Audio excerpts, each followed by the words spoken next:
All right, we ended the first review video with this, me giving you the instructions to work on this thing. And so it's just using your periodic table and then some of the last few pages to make sure you understand which are alkaline metals, which are noble gases, which are alkaline earths, and so on. Make sure that you are able to do that and come check in with me so I can mark this for you. Moving along, we got to talk about ions now. And an ion is what happens when an atom, which normally has protons and electrons being the same number, either gains or loses electrons. So using the top one here as an example, we have a fluoride ion, which has the symbol F minus, 9 protons. It's gained an electron, so it now has 10 electrons. Notice also that those 10 electrons is actually the same as one of the noble gases, and in this case it is neon. Now if we move down to the next one, we look at number of protons, we see 53, and if we think back to what we looked at with the last review video, 53 protons means that is also atomic number 53. So we look at our periodic table, we realize that this is an iodine, or at least atom to start with, but then we see it has gained an electron. So it's gained 1 electron, which means it now has 54. Now, although it has gained an electron, it is actually now has a more negative charge, because remember that each electron has a negative charge. And so this is now an I minus is our symbol. And we would name this as not iodine, but iodide. For now, we'll use the term ion, although the iodide itself is sort of helping us see that. And then we look at iodide and we realize, okay, it has the same number of electrons, 54, as which noble gas, and we look at 54, which is xenon. So this has the same number as xenon. Right, number 2 here, we can see this has 16 protons. It's gained 2 electrons, so it has 18. We look at number 16 on our periodic table, and we see it is sulfur. So the symbol is S. Now, it has 2 extra electrons now, so it actually has a 2 minus charge. We would name this as a sulfide ion. My pen is not cooperating for a moment here, it would appear. There we go. And we look at number 18 on our periodic table and realize that sulfide as an ion has the same number of electrons as argon. All right, let's look at a couple metals. So a potassium ion. Now the name doesn't change with the metals. So anything to the left of our staircase line, the names aren't going to change. So we look at a potassium ion. Now it tells us here it's lost 1. So we need to find potassium. We find, oh, it has 19 protons. It has lost, and that's again because that is atomic number 19. If it's lost 1 of its electrons, it now has 18, which means it actually has 1 more proton than electron. So this has a positive charge. It's going to be K plus. And we look and say, hey, wait, 18, we just looked at that. That is the same number of electrons as argon. All right, calcium 2 plus, that's all they give us, but we can find calcium on our periodic table. It has 20 protons. Now, if it has a 2 positive charge, that means it has 2 extra protons compared to electrons, which means it has 18 electrons. It has lost 2. We would call this a calcium ion. And it also, 18, has the same number of electrons as argon. All right, so make your way through the rest of that, and we can check in with that one later on in person. This next page here is very much the same. When students did this the first time, I told them you can ignore neutrons and mass number. That ends up causing confusion with this one. So we're going to just leave that alone. But you have to be careful, atoms or ions, right? An atom, if it's just fluorine, is F. Nitride, we need to put a charge with it. And that's what's in this last column here is the electric charge. So using 1 as a quick number, sorry, number 6 on here as one example, we can see that this is going to be a gold ion. Now, this tells us that it has an electric charge of 1 plus. So we'd write AU, that's the symbol for gold, and then just a plus sign. And it's like a superscripted plus sign. Atomic number for gold, so we find it on our periodic table. It is atomic number 79. Because ions only involve changing numbers of electrons, atomic number and protons are going to be the same for all of them on this page. And in fact, when we're dealing with ions, atomic number of protons can't change, or we're actually changing what element we're starting with.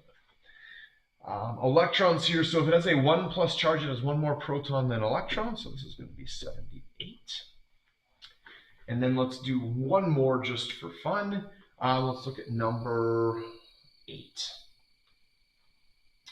All right, so number 8 has the atomic number of 35, which tells us it has 35 protons.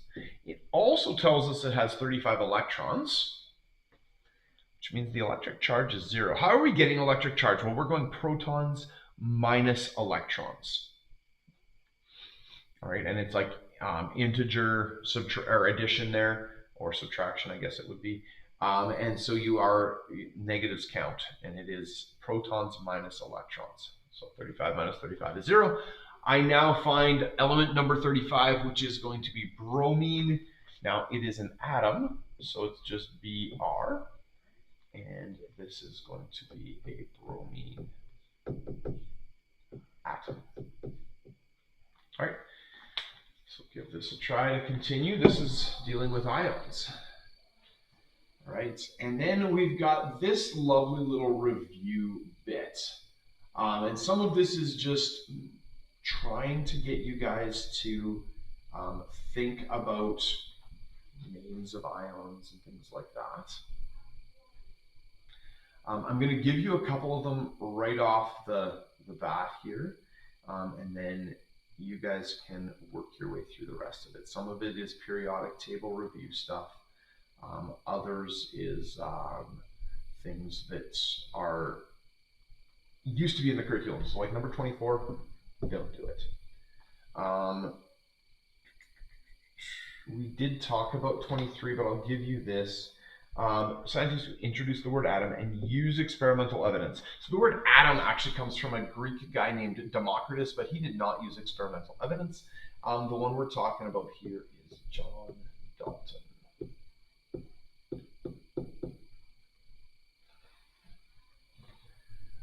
The first guy who was talking about a nuclear model that we normally talk about is going to be Rutherford. And I should spell that right, Rutherford.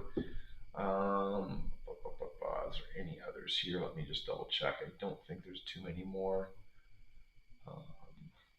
that you can't easily do. Oh, the B groups. Don't do 11.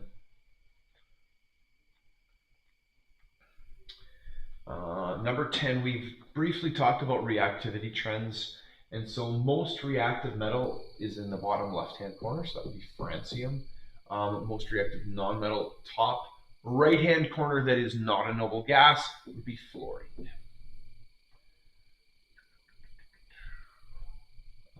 We can look at some of the reaction stuff. I do this in a slightly different order. So 8 and 9 you will fill in together right now. Unknown element is a colorless gas at room temperature. Upon heating with lithium, no reaction occurs.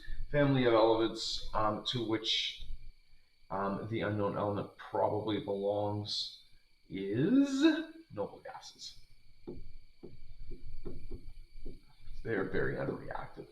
Soft metal reacts vigorously with water to provide hydrogen, produce hydrogen gas. Probably belongs to the alkali metals family. I give you such a big blank there, I know. Other than that, you should be able to do it. We will check these over in person later on. Moving along, we briefly have talked about this, but we're going to be talking more about this later. In general, bonds between non-metallic atoms. So these ones over on the right-hand side, we call them covalent bonds, and these are going to make molecular compounds. We call these molecules. If we have either a metal ion and a negative complex ion or a polyatomic ion, or a metal ion and a non-metallic ion, these are going to make what we call ionic compounds. And the next section here now is going to be all talking about naming these lovely things. All right. We're going to be talking about this flow chart later on, so let's leave that one for now. And now we get to start figuring out what happens here. And this is what we call binary ionic compounds. So this is just two ions, one metal, one non-metal. And these ones are the simplest ones we can look at. Now your job here is going to be look at your periodic table. And what you're going to do is find the ions for each of them. That's this column here. And so if I have potassium and bromine, it is going to make, potassium makes a K plus ion, bromine makes a Br minus ion. The chemical formula, now I look to see, I need an equal number of pluses and minuses. Notice that there's one plus, that's the K thing, and one minus, that's the Br thing. And so when I write the formula for that, it's just going to be KBr. How do I name that? Well, I just name the ions. We have potassium, and the metal actually just keeps its name. And the non-metal, which always is said second, its ending changes to "ide," and so this would be potassium bromide. All right. This all stays, 2, 3, and 4 are pretty straightforward. Let's look at 5 together. So 5, we have aluminum, which we look on our periodic table, is Al3+, and chloride, which makes Cl-. Now, we have 3 pluses and 1 minus. We need to have an equivalent number of pluses and minuses.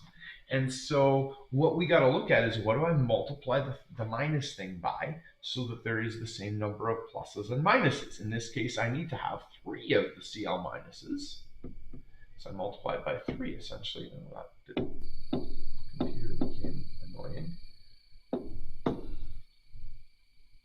Well, that was fun. Try again. So we have Cl minus, Cl minus, and Cl minus. If I have 3 of those minuses, I now have minus 3. I have 3 plus from the 1 aluminum. And so when I write the formula here, it is going to be 1 aluminum and 3 of the chlorines. And chlorine ions, which are chlorides. And so I would name this thing as just aluminum, or aluminium if I'm feeling a bit more British. Aluminum chloride. All right. Number 6 is as hard as it's going to get on this page. I look at this and, well, aluminum is indeed 3+. Oxygen is O with a 2-. Now is when I have a little bit of work to do. I have to figure out, well, by adding extra oxygens, I can, well, 3 pluses and 2 minuses. And I need more minuses. Let's add an extra oxygen. Oh, now I have 4 minuses and only 3 pluses. I need another plus. 3 plus and 3 plus is 6 plus. Oh, I've got too many pluses now. Oh, 2 minus. 2, 4, 6. This isn't a surprise to me, but that's kind of what we're looking at. We have 2 aluminums. We have 3 oxygens. We would write this as Al2, O3. And we name this thing as aluminum oxide. Aluminum oxide. The one important thing to remember with these, this is not, we don't need the prefixes. Okay, you've used prefixes in the past, I know, for molecular compounds. We don't use them for ionic compounds. Right, so this is not aluminum trichloride or dialuminum trioxide. It's just aluminum chloride or aluminum oxide. The reason for that is we can actually use the fact that we know that aluminum is always 3 plus, chloride is always 1 minus. We can use that to go directly from the name to the formula if we need to. Finish that page, and we can check that. And then you get to move on to this one, which is actually the whole going back and forth.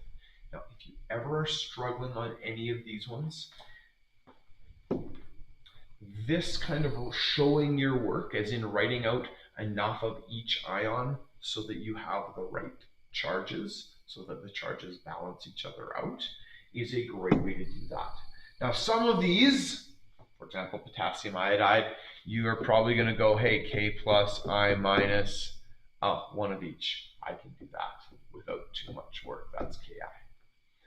MgO, well, that one there, I don't really need to write the ions. I just need to figure out MgO, that's magnesium, and O, and that's oxygen, but it becomes oxide. Why does it become oxide? Because we're talking about the ion name. And so this becomes magnesium oxide. All right, and the same thing. Again, there's one here I should make sure that you're clear on, and that's actually number 19. Number 19 is CaH2. It's not a common chemical that we run into. And this is, hydrogen is kind of a weirdo. It sits off in the top left corner, but it can form either a +1 ion or a -1 ion, because it either gains an extra electron, making the H minus, and then it has the same number of electrons as helium, or it loses an electron and then has no electrons in that outer shell. And both ways of doing that are somewhat stable. In fact, having the +1 charge is more stable. We would name this thing, though, as calcium hydride. All right, finish that up, and we will deal with this review some more next week. Thanks.